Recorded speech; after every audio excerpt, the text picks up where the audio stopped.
അപ്പോൾ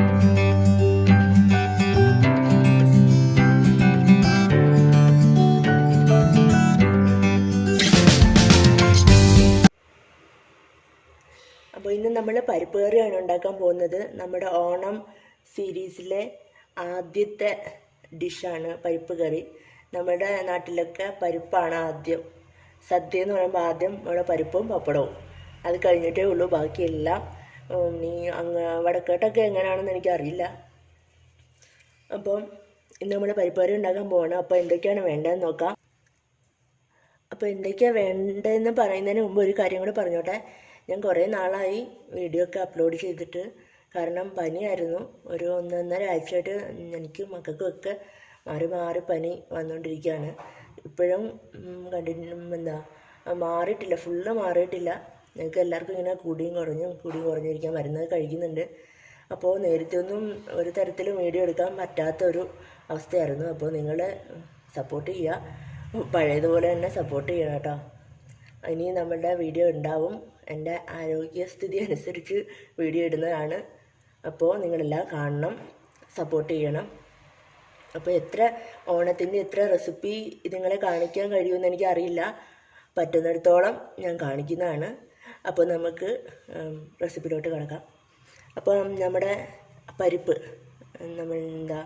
പയറിൻ്റെ അലകെന്ന് പറയും, ആ തൊലിയൊക്കെ കളഞ്ഞിട്ടുള്ള ആ പരിപ്പ് ഒരു ചായക്കപ്പിൻ്റെ ഒരു കപ്പ് അളവ് ഞാൻ എടുത്തിട്ടുണ്ട്. അത് നന്നായിട്ട് കഴുകണം. അതിൻ്റെ ഒരു സ്മെല്ലുണ്ടല്ലോ, ആ സ്മെല്ല് പോകുന്നത് വരെ നന്നായിട്ട് കഴുകിയിട്ട് എടുത്തിട്ടുണ്ട്. കുറച്ച് വെള്ളം ഒഴിച്ച് വെച്ചിട്ടുണ്ട്.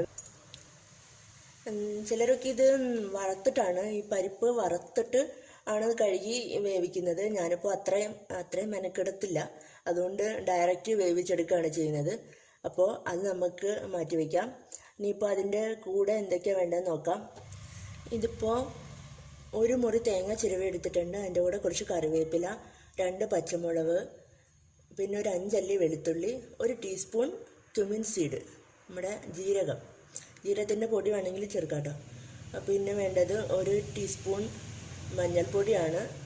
പിന്നെ കടുക് താളിക്കാൻ ഉണക്കമുളകും, കുറച്ച് കടുകും, പിന്നെ കുറച്ച് എണ്ണ, ഉപ്പ്. അപ്പോൾ നമുക്ക് തുടങ്ങാം. അപ്പോൾ നമുക്ക് തേങ്ങയും ബാക്കിയെല്ലാം കൂടി ചേർത്തൊന്ന് അരച്ചിട്ട് കൊണ്ടുവരാം. അപ്പോൾ ബാക്കി മഞ്ഞൾപ്പൊടി അവിടെ വെച്ചിട്ടുണ്ട്. അപ്പോൾ ഇത് നമുക്ക് നന്നായിട്ടങ്ങ് അരച്ചെടുക്കണം.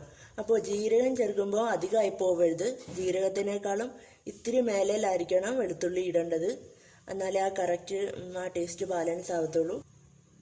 അപ്പോൾ നമ്മുടെ പരിപ്പ് വേവാൻ വെച്ചിട്ടുണ്ട്. സ്റ്റൗ ഓൺ ചെയ്തു. ഇപ്പോൾ ഉപ്പ് ഞാൻ ചേർക്കുന്നില്ല, അത് അരയ്ക്കുന്നതിൻ്റെ കൂടെ ചേർക്കാം, അല്ലെങ്കിൽ തിളച്ച് കഴിഞ്ഞതിന് ശേഷം നമുക്കിടാം. അപ്പോൾ ഇത് തിളയ്ക്കുമ്പോൾ നോക്കിക്കോണം, അടച്ചു വെച്ചിട്ട് എങ്ങും പോവരുത്. തിളയ്ക്കുന്ന സമയത്ത് അടുത്ത് തന്നെ വേണം, അല്ലെങ്കിൽ തിളച്ച് മുഴുവനും തൂവിപ്പോവും. അപ്പോൾ കറക്റ്റ് സമയത്തിന് നോക്കിക്കോണം, ഇടയ്ക്ക് തുറന്ന് നോക്കണം. എന്നിട്ട് ആവശ്യത്തിന് വെള്ളം ഉണ്ടോ എന്ന് നോക്കണം, കാരണം ഇത് അടിയിൽ പിടിച്ച് പോവരുത്. അങ്ങനെയാണെങ്കിൽ നമ്മുടെ കറി മൊത്തം കൊളാവും. അപ്പോൾ ഇനി ഇത് തിളയ്ക്കട്ടെ. ആ സമയത്തിന് നമുക്ക് ബാക്കി കാര്യങ്ങൾ ചെയ്യാം. അപ്പം നമ്മുടെ ഒരു കാര്യം മറന്നു കഴിയുമ്പോൾ നമ്മുടെ ബാക്കിയിരിക്കുന്ന മഞ്ഞൾപ്പൊടിയും കൂടെ ചേർത്ത് കൊടുത്തേക്കാം.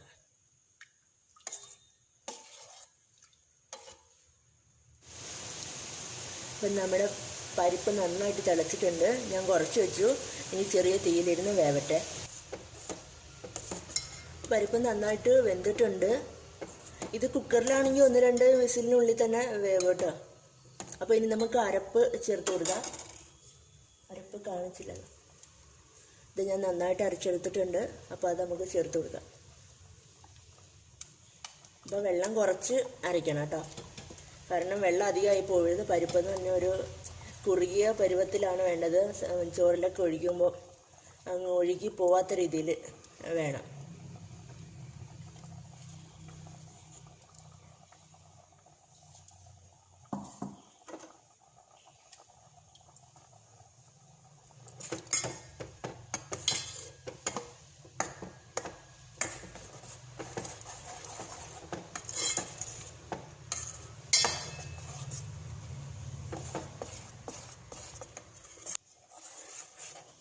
ഇതധികം തിളപ്പിക്കരുത് കേട്ടോ.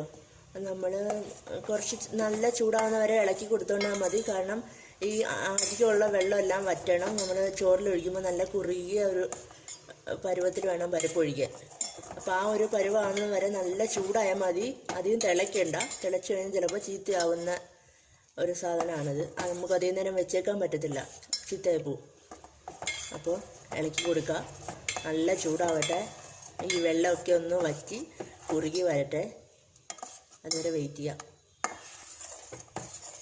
ഉപ്പ് ഞാൻ അരപ്പിൻ്റെ കൂടെ ചേർത്തിട്ടുണ്ടായിരുന്നു. അപ്പോൾ ഒന്ന് നോക്കാം, ഉപ്പ് ഉണ്ടോ എന്ന് നോക്കാം.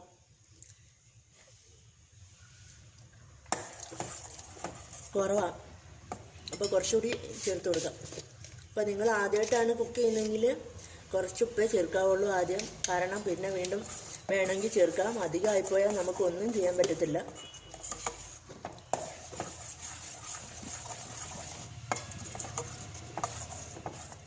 നോക്കട്ടെ, ഇപ്പോൾ കറക്റ്റാണോ നോക്കട്ടെ. ഓക്കെയാണ്. പാകമായി. ഉപ്പൊക്കെ പാകമായി. എരിവൊക്കെ ഉണ്ട്. പച്ചമുളകിൻ്റെ എരിവ് അത് നോക്കിയിട്ട് വേണം ചേർക്കാൻ. കുഞ്ഞുങ്ങൾക്ക് കൊടുക്കുമ്പം കഴിക്കണമെങ്കിൽ ചില പച്ചമുളകൊക്കെ ചേർത്ത് കഴിഞ്ഞാൽ ചിലപ്പോൾ കഴിക്കത്തില്ല. അപ്പോൾ എരിവ് നോക്കിയിട്ട് ചേർക്കുക. ഉപ്പും എരിവും എല്ലാം നിങ്ങളുടെ ഇഷ്ടത്തിന് വേണം ചേർക്കാൻ. നമ്മുടെ കറക്റ്റ് പരുവായിട്ടുണ്ട്. ഈ ഒരു കുറുകിയ പരുവാണ്. അല്ലെങ്കിൽ കണ്ട് തിള വന്ന് തീരാറായി.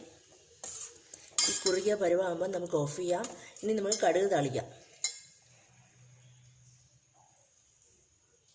എണ്ണ താളിക്കാൻ വെളിച്ചെണ്ണയാണ് ഞാൻ ഒഴിച്ചിരിക്കുന്നത്. നമുക്ക് കടുക് ഇട്ട് കൊടുക്കാം.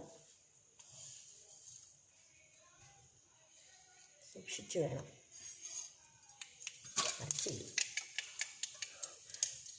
പൊട്ടിത്തെറിയാതിരിക്കാനാണ്.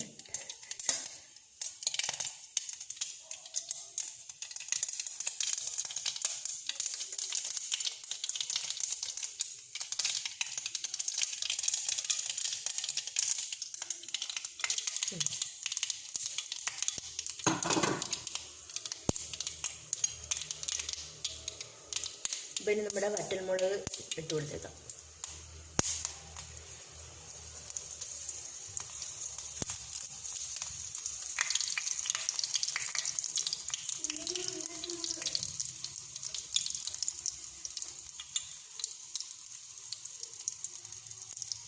ഇനി നമ്മുടെ കറിവേപ്പില അങ്ങോട്ട്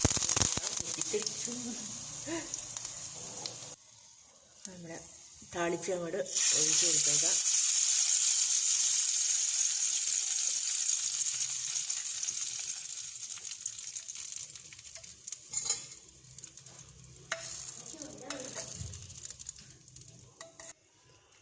അപ്പോൾ നമ്മുടെ പരിപ്പ് കറി ഇവിടെ റെഡി ആയിട്ടിരിപ്പുണ്ട്. നിങ്ങൾക്ക് ഇഷ്ടപ്പെട്ടുവെങ്കിൽ ലൈക്ക് ചെയ്യണം, കമൻറ്റ് ചെയ്യണം, സബ്സ്ക്രൈബ് ചെയ്യണം, മറക്കരുത്. അപ്പോൾ അടുത്ത ഓണം റെസിപ്പിയായിട്ട് വീണ്ടും കാണാം. Thank you.